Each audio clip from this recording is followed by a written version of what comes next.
दोस्तों, क्या आपने कभी फ्रिज में कैरी बैग को रखा है? अगर नहीं तो अब रख लीजिए। कैरी बैग का ऐसा इस्तेमाल देखने के बाद आप भी चौंक जाएंगे और बहुत ही यूजफुल टिप्स एंड ट्रिक्स हैं जो आपने आज से पहले कभी नहीं देखे होंगे। काफी सारा समय और पैसा की बचत कर सकते हैं। तो आप सभी से छोटी सी रिक्वेस्ट है, अगर आपको आज के टिप्स पसंद आए तो प्लीज वीडियो को एक लाइक जरूर कीजिएगा। आपका एक लाइक हमें अगली वीडियो बनाने के लिए मोटिवेट करता है। तो दोस्तों, पहला टिप है हमारा सब्जी को लेकर। जब भी हम घर में ग्रेवी वाली सब्जी बनाते हैं और आपने देखा होगा कभी-कभी नमक तेज हो जाता है, ज़्यादा हो जाता है, तो ये सब्जी कोई भी खाना पसंद नहीं करता है। तो इस नमक को कम करने के लिए मैं आपको ऐसा कमाल का आइडिया बताऊंगी जो 100% वर्क करता है। इसके लिए आपको एक आलू लेना है, कच्चा आलू, और इसको छीलने के बाद इसमें छोटे-छोटे कट लगा देने हैं। तो मैं यहाँ पर एक हाथ से कर रही हूँ, इसलिए अच्छे से नहीं कर पा रही हूँ। आप दोनों हाथों की मदद से यहाँ पर 7 से 8 कट लगा दीजिएगा और उसके बाद इस आलू को हमें उस ग्रेवी वाली सब्जी में डाल देना है जिसमें नमक ज़्यादा हो गया है। उसके बाद आपको गैस की फ्लेम ऑन करनी है और इसे 3 से 4 मिनट के लिए उबालना है, मतलब तेज आंच पर पकाना है। इससे क्या होगा, जितना भी एक्स्ट्रा नमक होगा वो ये आलू एब्जॉर्ब कर लेगा और आपकी सब्जी फिर से खाने लायक हो जाएगी। छोटी सी ट्रिक है लेकिन बहुत ही कमाल की, 100% वर्क करती है। आप इसको ज़रूर ट्राई करके देखिएगा। और जब 2 से 3 मिनट हो जाएं तब आपको इस आलू को निकाल के साइड कर देना है। आप देखेंगे जितना भी एक्स्ट्रा नमक है वो कम हो चुका है। आई होप आपको ये ट्रिक पसंद आई होगी। अगर पसंद आई है तो इसी तरह की और वीडियो देखने के लिए चैनल को सब्सक्राइब कीजिएगा। मैं आपके लिए ऐसे ही नए नए टिप्स लेकर आती रहती हूँ। तो यहाँ देखिए, सब्जी में कोई भी फर्क नहीं पड़ा है और नमक भी कम हो चुका है। चलिए अब देख लेते हैं अगला यूजफुल ट्रिक। दोस्तों, इस तरह के बैंगल्स ना हम सभी के घर में पड़े रहते हैं। कभी-कभी ऐसा होता है कि एक पेयर टूट जाता है, एक ऐसे ही पड़ा रहता है।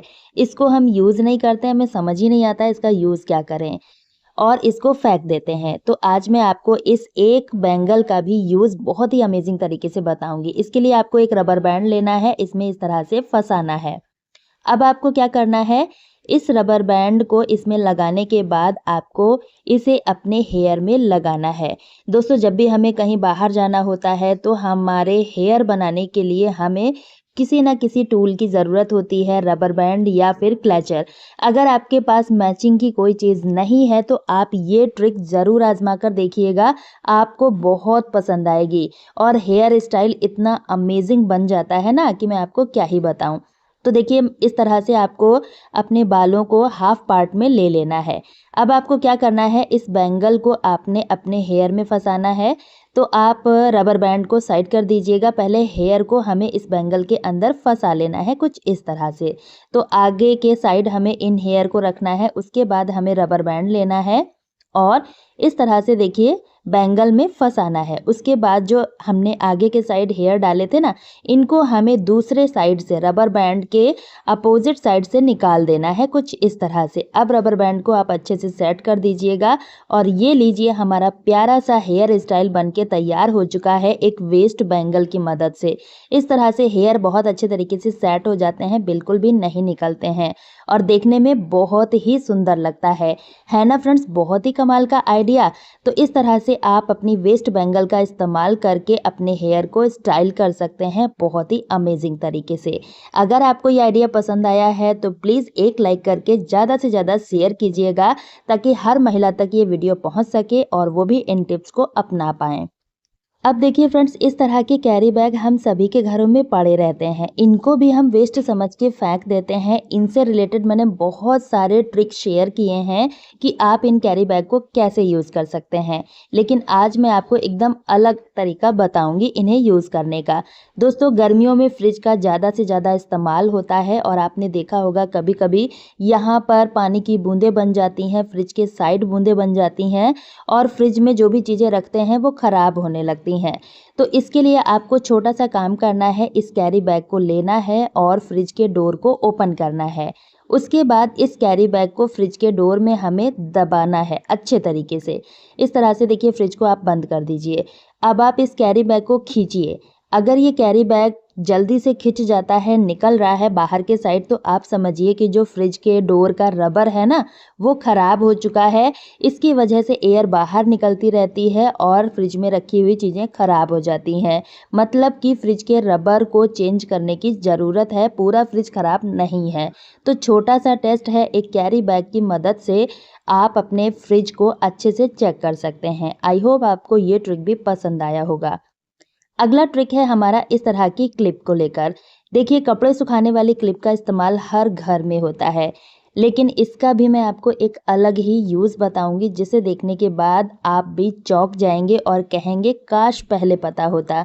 तो इस तरह से एक क्लिप लेनी है और इस पर डबल टेप हमें लगा देना है। अब इसका इस्तेमाल हमें लेना है अपने स्विच बोर्ड पे। आपको क्या करना है, दूसरी साइड का पेपर हटा के जहाँ पर भी आपको सुइटेबल हो, आप इस क्लिप को इस तरह से लगा दीजिएगा अपने स्विच बोर्ड पे। और उसके बाद इसको हमें इस्तेमाल करना है चार्जर के लिए। दोस्तों, जब भी हम मोबाइल चार्ज करते हैं तो चार्जर का इस्तेमाल करते हैं, और मोबाइल चार्ज होने के बाद इस वायर को हम ऐसे ही छोड़ देते हैं, ये लटकता रहता है। कभी कभी छोटे बच्चे हमारे घर में होते हैं, अपने मुंह में इस वायर को डाल लेते हैं, जिससे बहुत बड़ा हादसा हो सकता है। इस क्लॉथ पिन की मदद से आप वायर को इसमें फंसा के रखेंगे तो ये नीचे के साइड बिल्कुल भी नहीं आएगा और कोई भी हादसा नहीं होगा। छोटी सी ट्रिक है लेकिन बहुत ही काम की है। अगला ट्रिक भी हमारा स्विच बोर्ड से ही रिलेटेड है। दोस्तों, स्विच बोर्ड हर घर में होता है और इसका यूज़ किया जाता है फैन, लाइट, चार्जर को ऑन करने के लिए।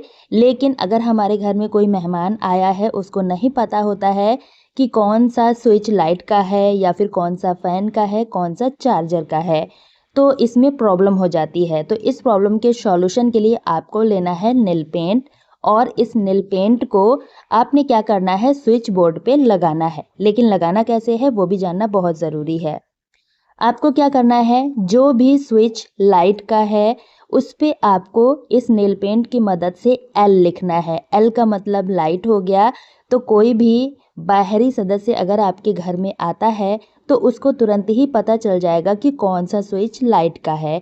और इसी तरह से आप जो चार्जर का स्विच है वहाँ पर आप सी लिख दीजिए, तो इससे पता चल जाएगा ये चार्जर का स्विच है।